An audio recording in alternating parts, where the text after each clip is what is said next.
ಬಲಿಷ್ಠವಾಗಿ ಮುಂದಿನ ದಿನಗಳಲ್ಲಿ ಈ ಮೈತ್ರಿ ಇರುತ್ತೆ ಅನ್ನೋದರ ಕುರಿತಾಗಿಯೂ ಕೂಡ ನರೇಂದ್ರ ಮೋದಿ ಅವರು ಮಾತನಾಡಿದರು. ಯಾಕಂದ್ರೆ ಈ ಮೈತ್ರಿ ಎಷ್ಟು ದಿನಗಳ ಕಾಲ ಇರಬಹುದು ಅನ್ನುವಂತಹ ಪ್ರಶ್ನೆ. ಭವಿಷ್ಯದಲ್ಲಿ ಎನ್ಡಿಎ ಮೈತ್ರಿ ಇನ್ನಷ್ಟು ಬಲಿಷ್ಠವಾಗಲಿದೆ ಅಂತ ಹೇಳಿದ್ದಾರೆ ಮೋದಿ.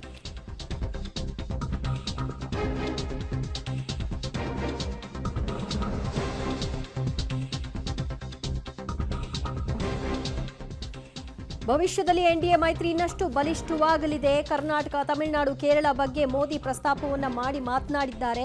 ಕೇರಳದಲ್ಲಿ ಮೊದಲ ಎಂಪಿ ಆಯ್ಕೆಯಾಗಿದ್ದರ ಬಗ್ಗೆ ಕೂಡ ಸಂತಸವನ್ನ ವ್ಯಕ್ತಪಡಿಸಿದ್ದಾರೆ. ಆಂಧ್ರ, ತಮಿಳುನಾಡಿನಲ್ಲೂ ಕೂಡ ನಮ್ಮ ಬಲ ಚೆನ್ನಾಗಿದೆ ಅಂತ ಕೂಡ ಹೇಳಿದ್ದಾರೆ. ದೇಶದ ಜನತೆಗೆ ನಾನೇ ಗ್ಯಾರಂಟಿ ಅಂತ ಮೋದಿ ಪುನರುಚ್ಚರಿಸಿದ್ದಾರೆ.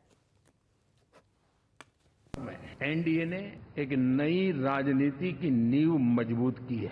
अब देखिए कर्नाटक एंड तेलंगाना, अभी तो इनकी सरकारें बनी थी, लेकिन पल भर में ही लोगों का विश्वास टूट गया. भ्रम से लोग बाहर आ गए और एनडीए को गले लगा दिया. दक्षिण भारत में एनडीए ने एक नई राजनीति की नींव मजबूत की है. अब देखिए कर्नाटक एंड तेलंगाना, अभी तो इनकी सरकारें बनी थी, लेकिन पल भर में ही लोगों का विश्वास टूट गया. भ्रम से लोग बाहर आ गए और एनडीए को गले लगा दिया. ಕರ್ನಾಟಕ, ತಮಿಳುನಾಡು, ಕೇರಳ, ಸಿಕ್ಕಿಂ, ಅಸ್ಸಾಂ ಎಲ್ಲದರ ಬಗ್ಗೆಯೂ ಕೂಡ ಮೋದಿ ಅವರು ಉಲ್ಲೇಖ ಮಾಡೋ ಮೂಲಕವಾಗಿ ಎಲ್ಲೆಡೆ ಎನ್ಡಿಎ ಕೂಟ ಯಾವ ರೀತಿಯಾಗಿ ಭದ್ರವಾಗಿದೆ ಅನ್ನೋದಕ್ಕೆ ಒಂದು ಸಂದೇಶ ಈ ಮೂಲಕವಾಗಿ ಹೋಗ್ತಾ ಇದೆ. ಮುಂದಿನ ದಿನಗಳಲ್ಲೂ ಕೂಡ ಅಧಿಕಾರವನ್ನು ಇಷ್ಟೇ ಬಲಿಷ್ಠವಾಗಿ ನಡೆಸೋ ಮೂಲಕವಾಗಿ ಜನರ ಕನಸನ್ನ ಈಡೇರಿಸೋದೇ ನಮ್ಮ ಗುರಿ ಅನ್ನುವಂತಹ ಮಾತನ್ನು ಕೂಡ ಆಡಿದ್ದಾರೆ.